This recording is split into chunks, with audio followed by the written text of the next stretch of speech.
So I began gaming when I was a kid, very young. I actually remember having a picture of my father, my brother, and I when we were, um, grade schoolers setting up video game equipment in our basement. I gamed since then. My father passed away when I was a child, when I was in fourth grade, and it was really hard. And I remember the day of the funeral, we were playing video games with my cousin.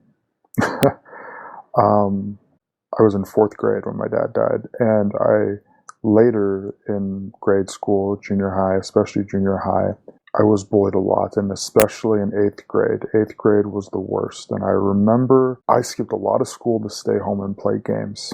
I used games since I was a kid to avoid and escape difficult things.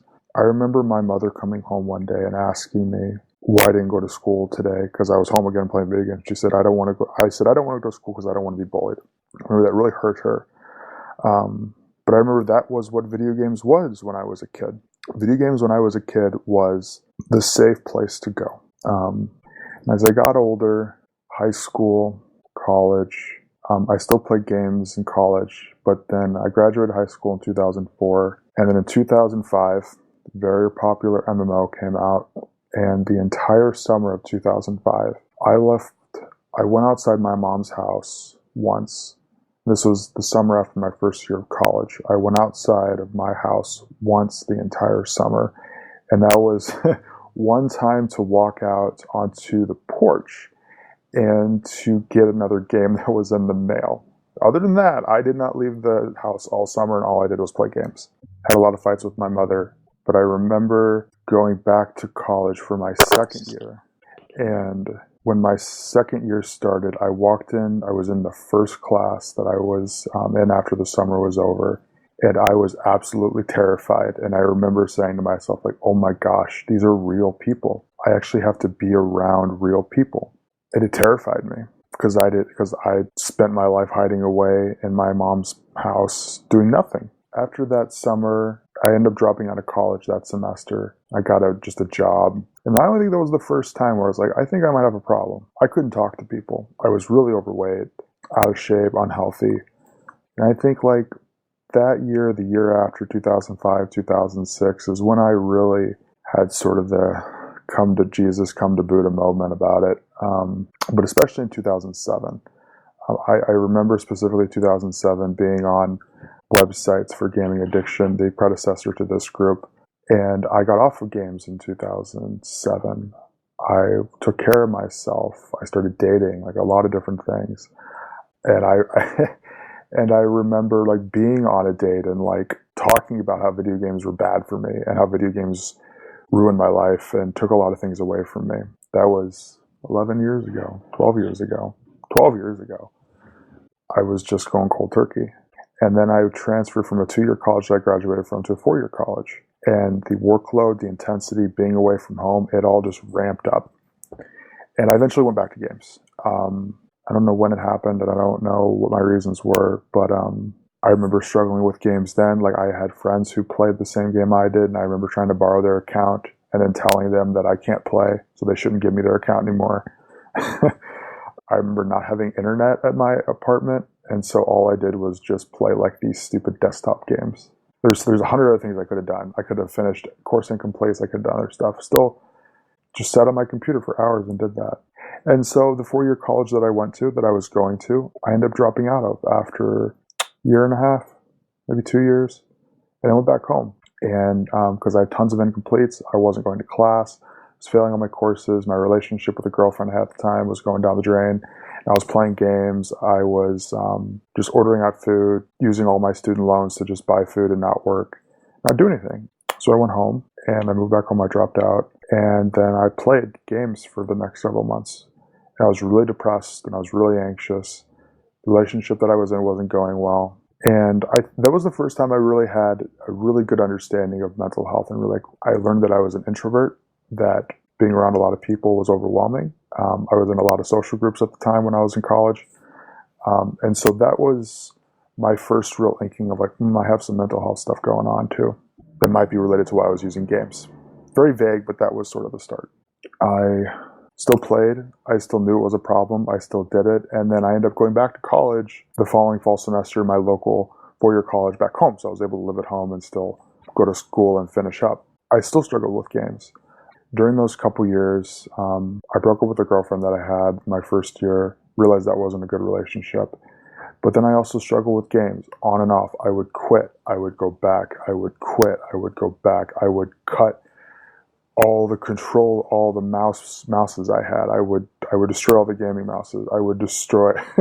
I remember once I actually cut the the power cord to my computer, but being the smart guy that I am, it was still plugged in. So then it like shorted out the entire breaker system of the house. Gaming delusion and craziness. And then I go back 2 months later and I start playing again. And I was living at home. I was living with my mother, and my mother would say, "I can tell when you go back and start playing games again, Alec, because you turn into a different person." And I did. I turned into a completely different person. I was moody. I had short temper. I wouldn't get anything done. I wouldn't take care of myself. Well, fortunately, I was still a really big weightlifter at the time, so I did that all the time, which I think was good for me. And I also, besides lifting, I still finished my undergraduate degree, and I did pretty well. My faculty members were very impressed, and although I didn't have plans going out of undergraduate, they recommended I end up going to grad school, which I eventually did. But again, lots of relapses along the way, and I took about a year off after college, and I was still gaming, I was still playing, I was working too. I might have stopped gaming at that point. I don't remember. I remember studying for the test to get into grad school and working a lot and being pretty productive and dating and like having a pretty good time of things. It wasn't active recovery, and it's sort of vague, but I eventually, fortunately, got into, in 2014, a really high-level PhD program. I went in and super motivated, and my first year, I lived with two roommates who were also in my department in the same year, different areas, and it was really bad. But my grad program itself was going pretty well. I wasn't playing video games. I remember I was playing up until the semester started. I wasn't working. The summer before, I ended up having a ton of anxiety and was getting on medication for depression and anxiety. And then that ended up making the anxiety worse. And so I just quit that job. And it was like a month away from when I started graduate school. So I was like, okay, well, it's not going to work. I'm just going to game the whole time. And just get one last hurrah before I go to graduate school. Then once I go to graduate school, my life will be fixed and everything will be okay. I'll outwork my problems with gaming. That was my strategy. Still not really admitting that I was an addict. Still not really admitting that I had a fundamental inability to control my gaming by myself. And so after my first semester in graduate school, things were going well. I mean, as well as they could be for the situation I was in, and I was doing really well academically. And then I went home for my first Christmas after my semester, after the first fall, and I started gaming again. And I remember saying, I got this far. I've done really well. I deserve it. I deserve to play again. Cunning, baffling, and powerful. Not realizing how much it affected me and how much it would, I started gaming again, and I didn't really stop for the next couple years. The roommate situation got worse. The following summer, at the end of the school year, I got on antidepressant medication and anti-anxiety medication for the first time. That really worked. It was my fourth medication. It finally worked. For the next several years, I was on meds. I was still gaming. I knew it was a problem. It was keeping me from getting work done, and I still did it. And so I was falling behind in my graduate program. The medication wasn't working as well. It was causing a lot of sleep problems. I was tired all the time. My memory wasn't good. I was actually still really anxious and depressed, even with the medication. But it also completely knocked out my motivation.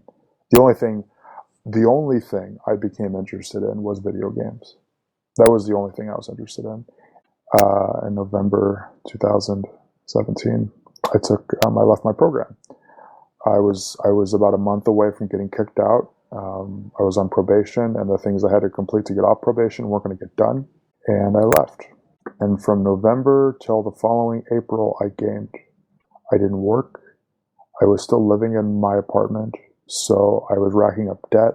I was just trying to pay everything through a credit card, so maxing out my credit card, not leaving my apartment for 2 weeks, stretches. And then it was a financial crisis. It was, I'm not going to be able to pay my rent. I'm not going to be able to pay anything. I was on government assistance at the time, which going from a highly competitive PhD program to being on government assistance was a shame. I was ashamed of that, and I needed help. And I got in, and one of my good friends in the program, she staged an intervention and said, Alec, we need to take you to the hospital. You need to get treatment. I knew it was games. I was still gaming. It was making things worse. I still didn't want to admit that it was gaming. I remember so many days during those months where I would look up at the clock and just be mad that like life and like in the world was flowing by and going by without me being a part of it. And I was just stuck there, and I felt so resentful and so upset that I couldn't just do this thing that I wanted to do, and the world wouldn't let me. I wouldn't accept that I had a problem. I wouldn't accept that I was so addicted that everything I worked for just didn't matter anymore. That my dreams and my hopes and my family and everything that I'd worked for was just completely gone. And I didn't care. And then I got treatment. And then I got help. And then on May 10th, 1 year and 1 day ago, I got offered games. And I came to the meeting here, and I met, and I listened, and I had been to this group before. I had been to this recovery group before, and I came in here with my real name instead of a pseudonym. Jeff put his hand up to sponsor, and I got a hold of him, and I called him. And it's the first time I'd ever called somebody in any game addiction group. I started working the steps. I got other people's phone numbers. I came to 90 meetings in 90 days, and I started working the program. And life and everything hit me like a ton of bricks and basically held me down and like held step one brightly in front of my face and said, see, look at this. This is important. You need to do this. You need to admit that you are powerless because your life is going to hell. And it did. And it wasn't until I got here that I started climbing out of it. This last year has been amazing. I went from almost getting kicked out of my program to the first semester I was back. I went back in the fall of last year, and I got back on, back in the program. I got back in good standing with my program, got offered probation, got all my work done, successfully completed all of my teaching responsibilities. And then this semester, I've basically completed a master's thesis, which I'll probably be defending here in a month or two. That's external stuff. That's the big swag stuff, as one of our other fellows likes to say, that is the product of this fellowship. But what is really amazing has been how much happier, how much more relaxed, how much freer I am from the compulsion. And the daily gaming thoughts are still there a little bit. It's not something that can overwhelm me anymore. And I've learned how to be compassionate towards myself. And to, when those thoughts come up, say, yes, I am an addict. And it is perfectly reasonable that every day I will have thoughts about playing video games. But the life that I have now, after being in this fellowship and having the tools, having the resources, having the things that I need, have been invaluable. And to tie this discussion back in with my story and what's been going on, I've really been able to come to terms in this last year with my mental health, exactly what it is. For me, my number one struggle is not depression, it's anxiety. I only get depressed. I most of the time only get depressed when I don't move into the things that are causing me anxiety.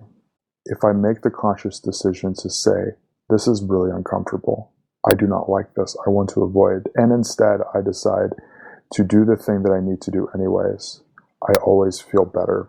And that has been a big revelation for me, because for years, instead of facing the anxiety, I would play games. I would play games for weeks. I would play games for months. I would play games until I lost almost everything because life was so uncomfortable and I didn't know how to manage. I didn't know how to deal. I just thought for the longest time that if I went and did something, it would just get worse. Something terrible would happen. Some evil boogeyman is waiting around the corner. And I learned from this fellowship that no, that isn't true. What's true is that when you do just the next right thing and you continue to just do the next right thing, that magic happens. It has been an amazing experience for me to realize that after completely accepting that I am a gaming addict and that I'm powerless over this, and I need to ask for help, and that I can manage my life with support. That when I just show up every day and I do the best I can and I ask for help, like the universe provides. And to have that experience firsthand now has been amazing. And it culminated this week. I had a meeting with my supervising faculty, and they said that I've been doing a great job this year, that they're really happy to see me back, that I made a great turnaround, and that I'm really smart, I'm really capable. It's just the mental health stuff. And with this group, I've been able to manage it and to do the right thing for it instead of running away from it with games. And my life is qualitatively so much better now. And I think there are a lot of you here who I've seen in a lot of different meetings and made a lot of phone calls to and have had a lot of conversations with. And I thank you all from the bottom of my heart, because if it wasn't for this group, I don't know where I would be, but it wouldn't be here. Especially Jeff for always being willing to take my calls and being willing to talk me down from the peaks and zeniths of my anxiety on more than one occasion. It's been quite a remarkable experience, and I thank you all, and I think I will end my story there.